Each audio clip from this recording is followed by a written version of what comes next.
Bonjour à toutes et à tous, bienvenue sur francboisselier-studio.com, la chaîne pour devenir meilleur en photo et toujours s'améliorer. Aujourd'hui, nous allons voir la retouche photo sur le logiciel Lightroom avec une conversion en noir et blanc. Voilà. Donc, on a vu dans une précédente émission la façon de convertir une photo, à faire un traitement couleur sur un portrait. Et donc, on va voir aujourd'hui comment convertir cette photo en noir et blanc pour un impact différent, que certains préfèrent couleur ou noir et blanc. Donc moi, ça dépend des situations. Mais j'avoue que sur cette photo-là, ça le fait très bien, ça met vraiment le visage en valeur. Donc c'est parti. Allez, on commence tout de suite avec, dans le module développement, alors voilà, je clique là-dessus, ce sera mieux.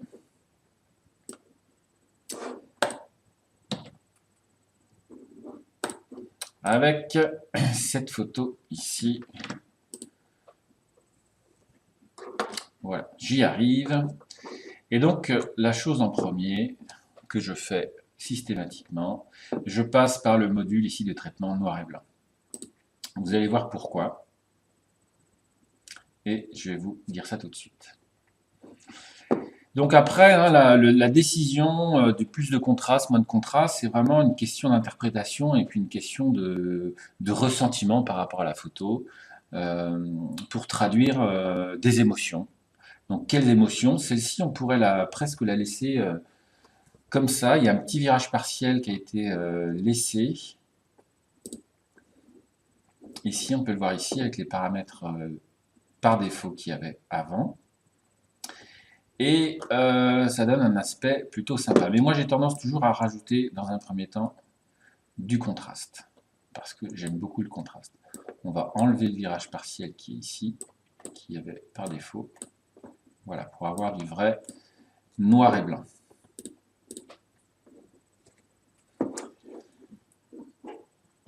Et on va surexposer un petit peu pour donner vraiment plus d'éclat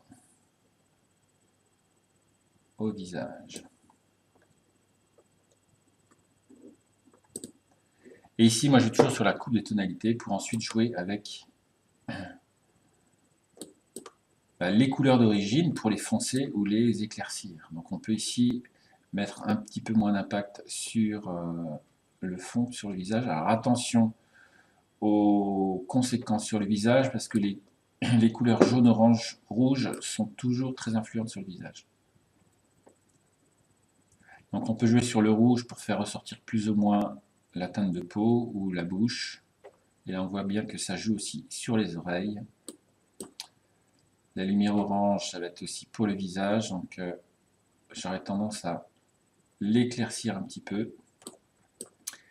Et le jaune, eh ben, on va pouvoir le baisser parce que là, alors pas trop quand même, parce qu'ici les transitions autour du visage sont un petit peu trop rudes.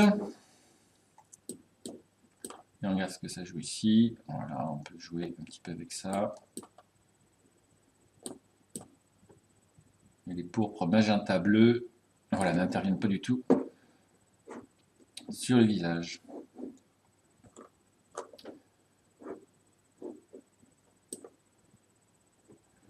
Donc ça, c'est une interprétation possible. On peut accentuer ici même un petit peu les noirs si on veut. Les blancs. Je baisse même un petit peu les blancs pour que ce soit un petit peu plus serré. Et un petit peu les ombres aussi. Voilà.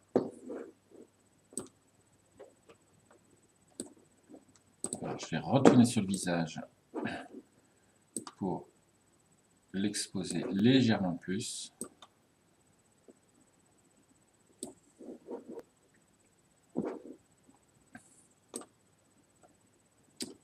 Là, ici, sur le front, on va aussi surexposer un petit peu.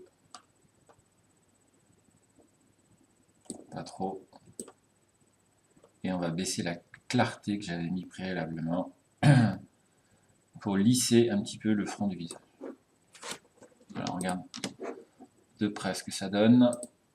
On va mettre un 1,5. Oups.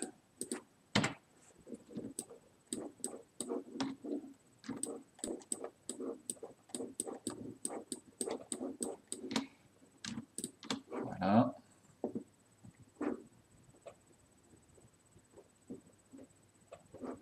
On va essayer d'en rajouter un ici, légèrement ici.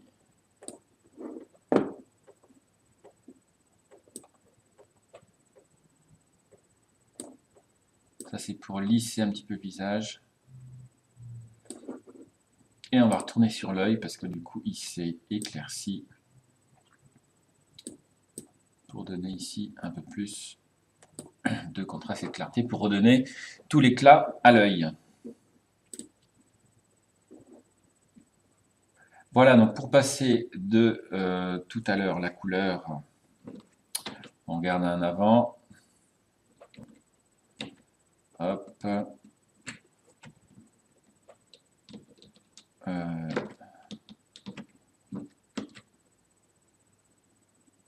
Voilà, avant, après. Donc après, ben, c'est une question d'interprétation et de goût. Hein. Qu'est-ce que vous préférez? Laquelle? Mais celle-là, je trouve, est très sympa.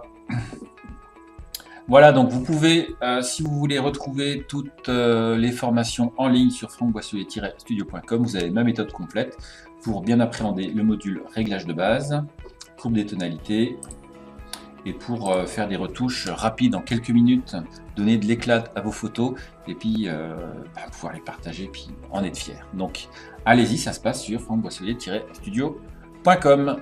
À plus tard pour de nouvelles actualités.